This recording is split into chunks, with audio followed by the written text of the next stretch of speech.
Sejam muito bem-vindos a mais um podcast do programa 1 a 1 com Eduardo Santana. Hoje eu recebo aqui o meu amigo Guilherme Menezes, ele que é da Zug Analytics, uma empresa que trabalha com competitividade, algo muito importante nesta década que se inicia agora. Guilherme, seja muito bem-vindo ao nosso programa.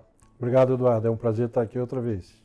Guilherme, começando uma nova década, 2020, o que o empresário, o empreendedor deve esperar nesse momento? Eu acho que o principal desafio que vem por aí, finalmente, é a abertura da economia.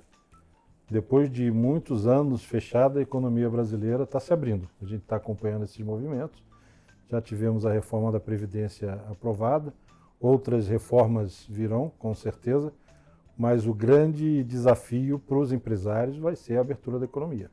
Já temos o acordo aí com a Comunidade Europeia e outros já foram feitos e outros virão. Então esse, para mim, na década que está entrando, o desafio para os empresários vai ser como competir, como sobreviver, né, nessa nova era. Então vamos começar o nosso bate-papo aqui com isso aí, né? Eu vejo, não sei se você compartilha com isso ou não, mas temos dois momentos. Um momento, talvez um momento mais inicial, de uma economia que vinha estagnada, de aí pelo menos 3, 4 anos de estagnação, né? E o Brasil provavelmente volta a entrar num ritmo de negócios importante nesses primeiros meses e anos da década. E num segundo momento, o que vai acontecer? Vem a concorrência internacional. Então, no primeiro momento, talvez o cara precisa se estruturar novamente, que ele perdeu braço, perdeu musculatura, né, nesse tempo todo, para que se sustenha no mercado, e depois aí vem a concorrência internacional. Eu não sei se você concorda comigo, mas como é que está a sua leitura disso aí?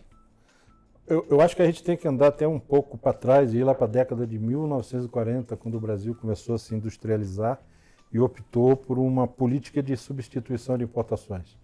O que interessava as empresas que vinham para cá era o grande mercado consumidor que a gente tinha e viria a ter.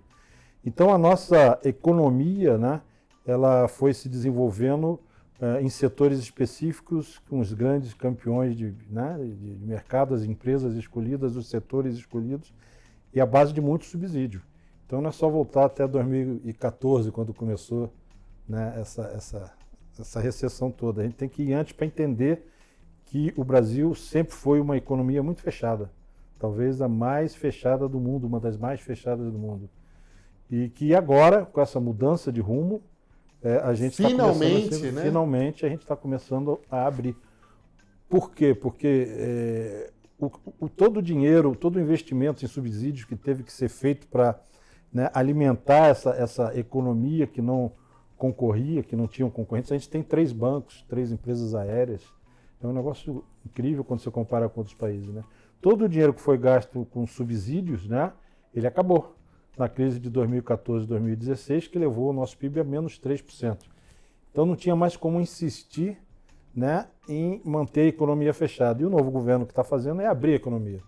Finalmente a gente está abrindo.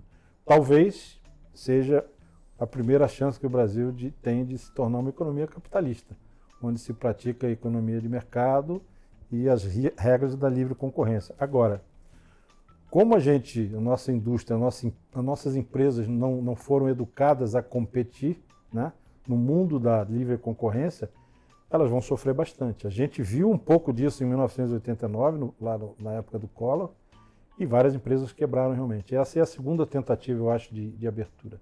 Então, como é que eu vejo isso? Vai ser um desafio enorme para as empresas de todo porte. Só que as 500 maiores, elas nunca sofrem. É que nem rico em crise de inflação. Eles não sofrem, né? Eles ganham menos. As empresas 500 maiores também não sofrem. Uhum. Elas vão, de alguma maneira, se adaptar. Até porque, provavelmente, elas são players globais e estão habituadas a competir em outros países. Então, é simplesmente uma troca de cadeiras, uma adaptação simples para elas. E elas estão habituadas a utilizar ferramentas para medir, né, sua competitividade, melhorar a sua performance, ferramentas em geral, ferramentas de software, né? Coisa que as nossas empresas aqui nunca se interessaram muito também, porque elas não precisavam competir. Agora, esses outros 4 milhões e tantos de CNPJs que existem, eles vão sofrer bastante. Eu vejo que quando essa abertura realmente se consubstanciar, talvez daqui a 1 ano, 2 anos, que é o tempo que a gente tem de maturação, de organização, algumas delas poderão simplesmente quebrar, né? Outras poderão ser compradas por preços aviltantes, né? Porque o pessoal está olhando nessa economia, está vendo que essas empresas, em termos de competitividade, quando analisada com os indicadores que eles praticam lá fora, elas não são competitivas, então ele pode vir comprar por um preço muito barato, qualquer tipo de empresa que faça para-choque ou que seja um restaurante, né? E comprar por um preço muito barato com interesse naquela clientela. Ou simplesmente, né, a gente vai receber produtos, serviços muito mais baratos. Mas também tem aqueles que, se aprenderem a competir de acordo com as regras, né, vigentes nos países onde se pratica a livre concorrência, eles poderão até se exportar, poderão sobreviver e crescer. Este é o desafio que eu estou chamando nos contratos que eu estou fechando de rumo a 2030. É o seguinte, o mundo está mudando, a economia do Brasil está mudando. Você quer estar vivo e competitivo em 2030, você tem que começar a pensar nisso agora. Uau! O Guilherme, é fantástico a gente poder começar essa década, né, te entrevistando aqui com essa perspectiva. Primeira coisa que o meu sentimento traz, né, ao conversar com você é assim, acabou aquela história do sujeito abrir uma portinha, achar que o cliente vai entrar lá dentro, fazer controle se faz na caderneta, né? Ou seja, é necessário para o empresário, seja qual for o porte dele, se profissionalizar. Faz sentido? Faz sentido. Ele tem que se profissionalizar, sem dúvida nenhuma, usar as mesmas ferramentas que são usadas lá fora por segmentos, por setores empresariais do porte dele, né? Mas primeiro ele precisa saber, na minha visão, onde é que ele está. O que eu quero dizer? Onde é que ele está em termos de competitividade? Você pega qualquer tipo de empresa aqui no Brasil, de porte médio, pequeno, até grande, né? E imagina o seguinte, se ela fosse analisada por indicadores financeiros, né, do exterior, globais, da comunidade europeia, dos Estados Unidos, onde é que ele estaria? Porque no momento que essa abertura realmente ocorrer, os empresários lá fora, eles vão estar vendo as empresas daqui de dentro com os indicadores que eles têm lá fora, que eles praticam lá, que são completamente diferentes do que a gente pratica aqui. Não é o fato de você vender muito que você é uma empresa competitiva, não é nada disso. A gente tem que voltar lá para o Adam Smith em 1776. Só um pouquinho, não voltar só um pouquinho. Mas as regras não mudaram, né? O que faz a economia de mercado funcionar? O que é, né, o liberalismo, toda essa história de capitalismo? É você ter confiança no futuro, investir, ter lucro. Uma parte do lucro você separa para você, outra parte você reinveste se você continuar com confiança no futuro. O que aconteceu com o Brasil de 2014, até antes, né? De 2006 para cá, a confiança no futuro foi acabando, foi minguando, né? Cada vez mais os empresários tinham menos confiança no futuro. Então, por que eles vão investir, né? E se eles não investem, como é que o mercado cresce? Então, a gente parou, e a gente parou de fato a partir de 2014. O que vai acontecer? Essas empresas, né, brasileiras, além de nunca terem competido, conforme se faz lá fora, de 2014 para cá, elas deixaram de investir mesmo. Então, elas vão ser pegas com capacidade ociosa e uma defasagem tecnológica muito grande, que tem a ver com o que você falou das ferramentas e etc. Quer dizer, capacidade ociosa quer dizer o quê? Para você aumentar a tua produção, você não precisa investir em nada. Você usa o que está ocioso na indústria, por exemplo, né? E a tua defasagem tecnológica aumenta, vai aumentar mais ainda. Claro. E se você não tem ferramentas, né? Quando eu falo ferramentas, em geral, são ferramentas de software, né? Que o hardware está todo na nuvem. Ferramentas de software que te diga onde você está em termos de competitividade, você não consegue nem traçar o rumo que você quer seguir. Por isso que eu chamo os meus projetos de rumo a 2030. Vamos fazer um diagnóstico de onde você, empresário, está. Semana passada eu fechei um contrato com uma empresa que fatura 24 milhões de reais. Isso é pouco, né? Para o mercado lá fora é uma empresa muito pequena. Mês ou ano isso? Isso é ano. Ano. Uma empresa de 24 milhões ano não é uma empresa grande, mas é uma empresa que já está sentindo, né, esse problema. Como a gente dizia antigamente, já estão mexendo no queijo dela. Alguém mexeu no queijo dela. É interessante você falar isso, que assim, né? Hoje, quando a gente olha para o mercado, cada organização, cada instituto tem um critério diferente para definir o que é uma nanoempresa, o que é uma microempresa, o que é uma pequena empresa, uma média empresa, uma grande empresa, né? E eu tive pensando sobre isso recentemente, até por algumas questões estratégicas e tudo mais. Eu cheguei a algumas conclusões que eu quero compartilhar com um amigo, até para ouvir a sua opinião de especialista, expert no assunto, sobre isso, né? E depois vem a pergunta. Primeira coisa, nanoempresa é aquele sujeito que fatura menos que 360 mil por ano, né? Então o cara está começando agora, está se estruturando e tudo mais, 360 mil. Microempresa, o cara fatura mais que 360 mil e até 4 milhões e 600 por ano, né? É uma microempresa. Provavelmente é o dono, ainda tem que tomar as principais decisões, ele não tem uma estrutura organizacional robusta, provavelmente ele tem aí de 1 a 20 e poucos colaboradores, dependendo se é uma indústria, uma indústria ou segmento de comércio, enfim. E quando o sujeito passa de 4 milhões e 600 até 99 milhões ano, né? E vai ter aí dos seus 20 e poucos até 90, 100 colaboradores, ele passa a ser uma pequena empresa. Passou desse faturamento, você já, aí realmente, acima de 100 milhões anos, você já começa a ser, para os padrões brasileiros, né? Lá fora ainda continuaria sendo pequeno, né? Talvez até micro. Mas para nós aqui, acima de 100 milhões ano, até uns 400 milhões, 500 milhões ano, estamos pensando numa média empresa, acima disso, realmente uma empresa grande, né? Agora, a minha pergunta para você é o seguinte, o nosso público aqui são micro e pequenos empresários, empreendedores, profissionais liberais. Então, micro e pequeno empresário, nano empresário, nós estamos falando de quem está começando agora e fatura até 99 milhões por ano. Ou seja, nós temos empresas que são nossos ouvintes aqui, que tem sim que pensar em competitividade, como esse caso que você está nos citando agora. Agora vem a pergunta, depois de todo esse mise-en-scène aqui, toda essa base aqui, né? Pergunta o seguinte, Guilherme, é possível ao micro e ao pequeno empresário competir? E se for possível, qual é a dica ou quais são as dicas que você dá para o sujeito começar a pensar no assunto? Eu faço uma divisão assim, um pouco diferente, né? O Sebrae usa muito essa classificação de quantidade de empregados, etc., que se usa um pouco na comunidade europeia também. Como eu trabalho há muitos anos no mercado de software, sempre trabalhei em empresas multinacionais da área de software, né? Eu uso mais o critério do faturamento, né? Em dólares. E quando você traz isso para o Brasil, eu costumo classificar pequenas e médias empresas, microempresas, não dá para, eu acho, hoje em dia, eles não têm muito como pensar além da sobrevivência.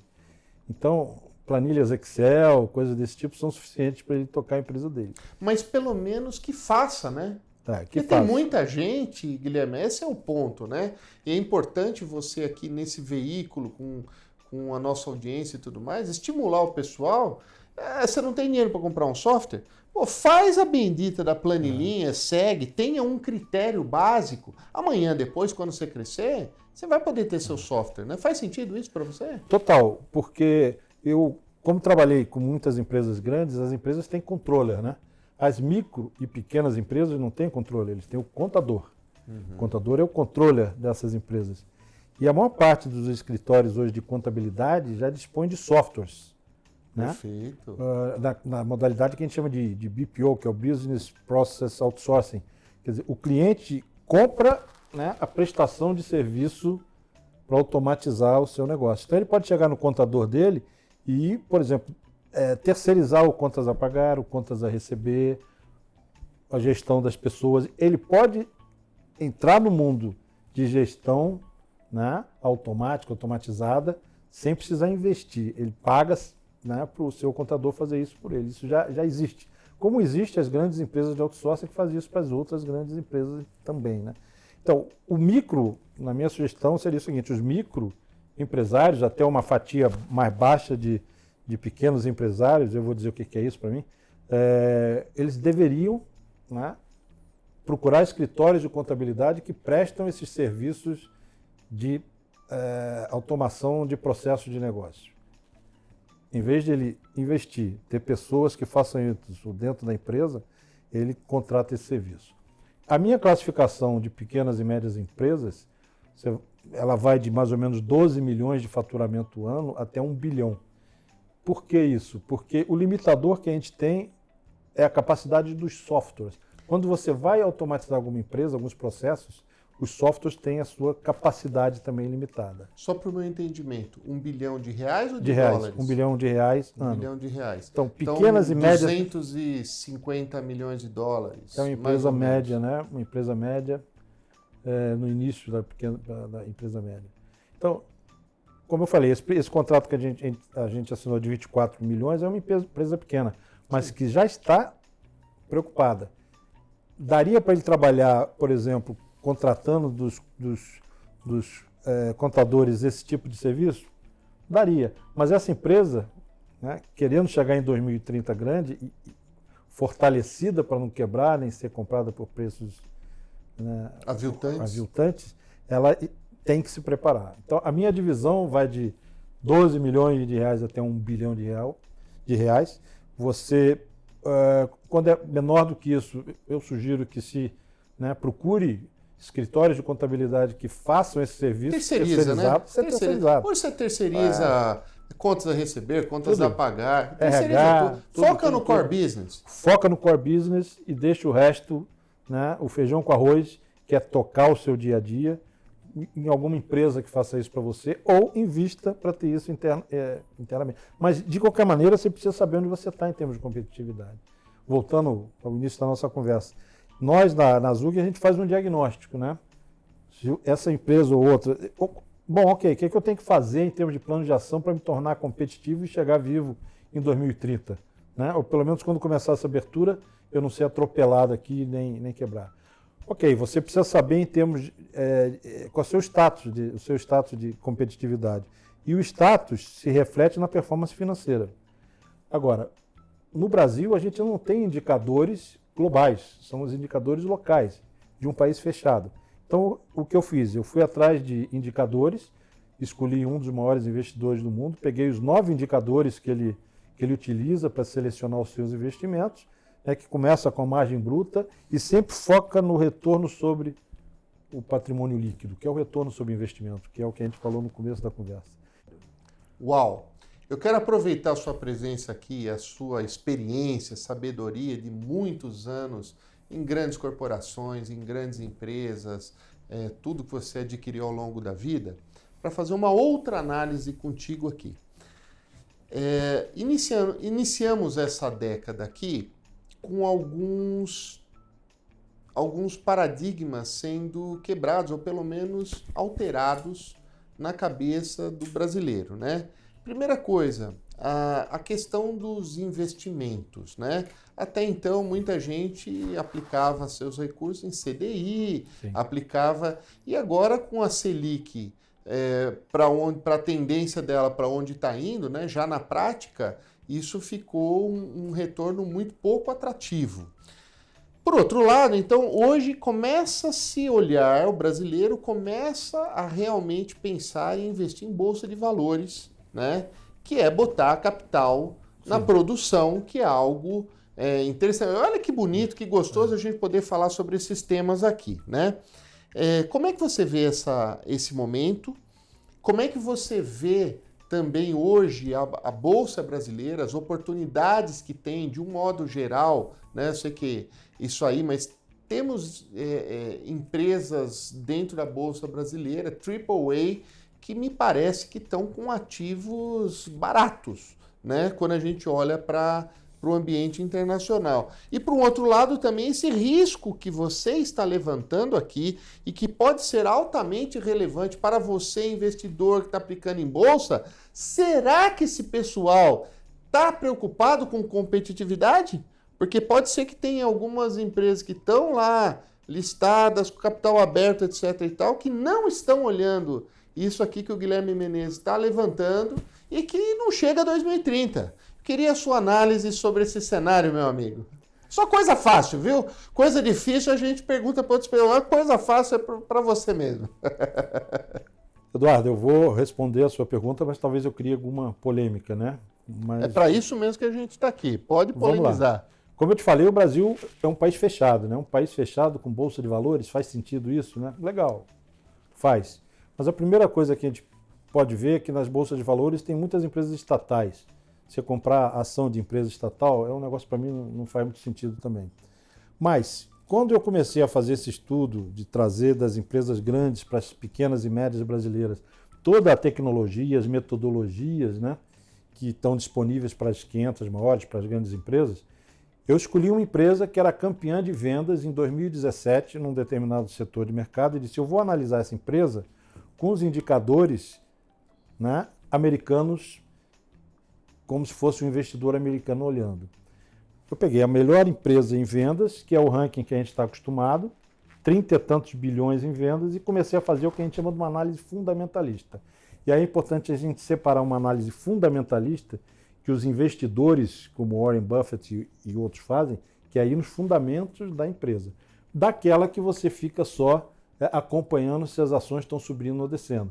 Hoje existem algoritmos que compram e vendem ações para você de acordo com o movimento da bolsa. Okay. Então são algoritmos que fazem isso versus o cara que analisa os fundamentos. Eu fui pelos fundamentos, né? Que é o que eu pratico. Né? Depois de fazer essa análise nos últimos 10 anos dessa empresa, que fatura 30 e tantos bilhões, eu cheguei à conclusão que em 2018 o retorno do patrimônio líquido dessa empresa foi menos 28%. Uau. Menos 28% numa empresa de 30 bilhões. Aí você diz assim, ok, se eu tivesse colocado o meu dinheiro nessa empresa, para onde que ele teria ido? Na Bolsa de Valores do Brasil, né? Bovespa, etc. Aí você começa a analisar os relatórios antigos, os jornais, etc. Todos os grandes incentivadores, né, de compra de ação, que são os caras que estão dentro dos bancos, dentro das corretoras, etc., dizendo, compra a ação dessas empresas porque ela vai aumentar o faturamento. Né? Ela abriu uma fábrica na Arábia Saudita, ela abriu uma fábrica não sei aonde. E aí, quando você faz uma análise fundamentalista, você vê que esses investimentos que eles estavam fazendo foi numa época que já estava dando prejuízo. E esse é um caso real, não posso dizer o nome, que claro, senão eu estou roubado. Claro. Mas eles estavam fazendo investimentos quando a empresa já estava dando prejuízo. E esse dinheiro vinha da onde? Esse dinheiro vinha do nosso banco BNDES, naquela história dos amigos do rei. Né? Então, os amigos do rei, naquela época, dos governos anteriores, conseguiam esse dinheiro, apesar de estar dando prejuízo. E todo mundo incentivando a comprar ações daquelas empresas. E o teu patrimônio diminuiu 28%. O prejuízo foi mais de 3 bilhões. Então, o Brasil precisa passar por uma reforma muito grande, no meu ver. Essa reforma passa pela abertura da economia, para a gente aprender a competir. Mas passa também pelas nossas bolsas de valores e pelos métodos que a gente utiliza para indicar um investimento para um determinado cliente. Né? Não é porque a ação subiu ou desceu ontem ou hoje que você vai comprar aquelas ações. Você precisa ver o seguinte, de acordo com esses indicadores mais fundamentalistas, essa empresa tem futuro ou não tem? Porque nesse caso que eu citei, você não investiria. Se alguém tivesse te dito isso, né, você não investiria. Mas o que os jornais publicam essa empresa está em franca expansão, está investindo, está criando fábricas, isso e aquilo, está vendendo mais. E daí? Você pode estar aumentando o buraco. Quanto mais você vende, o buraco fica maior, que foi esse caso. Né? Então, isso é uma coisa. A gente precisa ter um critério mais definido para dizer o que é uma empresa boa para se investir. Para mim, são análises fundamentalistas e não essas de gráficos e etc. Segunda coisa é o seguinte, empresa estatal na Bolsa, faz sentido isso, né? O Brasil é o segundo maior país em número de empresas estatais do mundo. Sabia disso? Sabia porque você me ensinou aqui no primeiro podcast, como eu estava presente, eu já sei, mas Olha, pode ser que o ouvinte ainda não saiba. Olha só que coisa, repete que vale a pena. Olha só que coisa interessante. A China, que não é uma economia de mercado, muito menos um país livre, mas é um capitalista meia boca, assim, né? Que vai se tornar a primeira economia do mundo. A China tem 51 mil empresas estatais, de acordo com o levantamento da OCDE, feito em junho do ano passado. O Brasil é o segundo com o maior número de empresas estatais do mundo, tem 470 e poucas. O que tem menos é a Suíça, evidentemente. Os Estados Unidos tem 16 empresas estatais. E aí você vai vendo o seguinte, para que lado nós estamos indo? Durante muito tempo a gente esteve indo para o lado das 51 mil empresas estatais, que é uma forma de ver o mundo, é uma forma de gerir a economia. E agora nós estamos indo muito mais para o lado azul das 16 estatais. Então, uma coisa que a gente tem que, na minha visão também, tomar muito cuidado é você investir em empresas, comprar ações de empresas estatais, faz sentido? Para o meu bom senso não faz. Faz sentido comprar ações da Petrobras? É a maior empresa que a gente tem. Mas olha o que fizeram com ela, né? Simplesmente o governo usa uma empresa estatal para fazer política, né? Então, a gente precisa reformular tudo, inclusive o nosso... E ele vai ser reformulado no tapa, eu acho. As coisas vão acontecendo de uma maneira rápida. Agora, essa informação de que nós somos o segundo maior país do mundo em número de empresas estatais é uma coisa que me assustou. Então, isso o governo já está fazendo privatizações em massa, e tem que fazer mesmo, né? A gente está vendo que não tem mais dinheiro público para subsidiar essa farra que a gente tem no Brasil. Ontem ou anteontem, a Prefeitura do Rio de Janeiro quebrou, né? Declarou falência, vocês viram isso? Só que um governo não pode declarar falência, mas eles quebraram. Então, como é que você resolve um problema desse? Com dinheiro público, não tem mais dinheiro público. Então, temos que tomar cuidado, sim. Eu acho o seguinte, o próprio nosso ambiente, o ecossistema de corretores e bancos, etc., vocês vão ter que se adaptar a esse novo mundo. Porque antes, como você falou, era o CDI, era muito fácil, né? A gente vivia do que o governo pagava pelo dinheiro que ele pegava do mercado. É isso que acontecia, né? O governo se endividava, pagava e todo mundo de CDI. Agora não tem mais CDI. Tem ações, mas ações de quê? De empresa estatal, ações de empresa que praticam outros métodos que não o fundamentalista. Eu não sei o que vai acontecer com isso, mas no momento, comprar ação, não acho pensar, que, cara. de novo, é o momento de pensar... Depurar tudo. Depurar. Depurar. É isso aí, profissionalismo, né? Novamente, quer investir em bolsa? Excelente. Desde que saiba onde você está investindo. Porque, na verdade, quando você compra uma ação da bolsa, você não está ali especulando. Você está ali comprando uma participação de uma empresa. O ideal seria você ir lá conhecer a empresa, conhecer as pessoas, saber o que o cara está olhando para longo prazo. Né? Então, acho que esse é algo... Uma vez, todo mundo tem um guru, o meu guru é o Warren Buffett, e ele diz o seguinte, esquece o que os corretores te dizem, esquece o que os analistas te dizem. Se você quiser entrar no mercado de ações, você tem que aprender um mínimo de contabilidade possível para você poder fazer essas análises. E uma vez, há uns 2, 3 anos atrás, eu estava assistindo um desses empresários brasileiros que deram certo, né, que não era estatal e etc., e o cara disse assim, olha, perguntaram para ele, o que você acha que nós, empreendedores, temos que fazer para ter o mesmo sucesso com você? O cara respondeu o seguinte, você tem que conhecer mais de contabilidade do que o teu contador. Eu nunca esqueci isso. Se você não conhece contabilidade básica, 9 indicadores, como é que você vai avaliar a empresa? Não é pelos relatórios anuais. Se você for ler relatório anual, é tudo bonito, tudo uma beleza. Você tem que esquecer o relatório anual e ir para os demonstrativos financeiros. Os DREs. Os DRE, o balanço patrimonial e tal. E com 3 ou 4 desses balanços, se você consegue ler aquilo e botar no tempo, e o tempo nunca é menor do que 5, 10 anos, aí você não consegue, não deveria estar investindo dinheiro nisso. É pedir demais? É pedir demais. Mas como a gente está mudando o país e estamos rumo a 2030, o próprio empresário, né, que quiser sobreviver, chegar com sucesso lá, vai ter que aprender isso. Ou ele vai ter que ter um controller muito bom, ou ele vai ter que ter um contador muito bom. A Zug Analytics agora, junto com a metodologia que a gente desenvolveu e com esse diagnóstico que a gente faz, a gente inventou um serviço que a gente chama de Controller on Demand. Que é o seguinte, você não tem dinheiro para ter um controller dentro de casa, o teu contador não está te atendendo, a gente te vende um contador, né, um controller uma vez por semana, 2 vezes por semana. Caras com 30, 40 anos de experiência, como eu, né, que já estão aposentados, etc., que dedicam um dia da semana, 2 dias da semana, para ser o controller daquela empresa e ensinar essas técnicas fundamentalistas. Não sei se eu consegui te responder. Não, fantástico. Guilherme, para fechar aqui, nessa nova década que se inicia, qual a sua recomendação para os micro e pequenos empresários?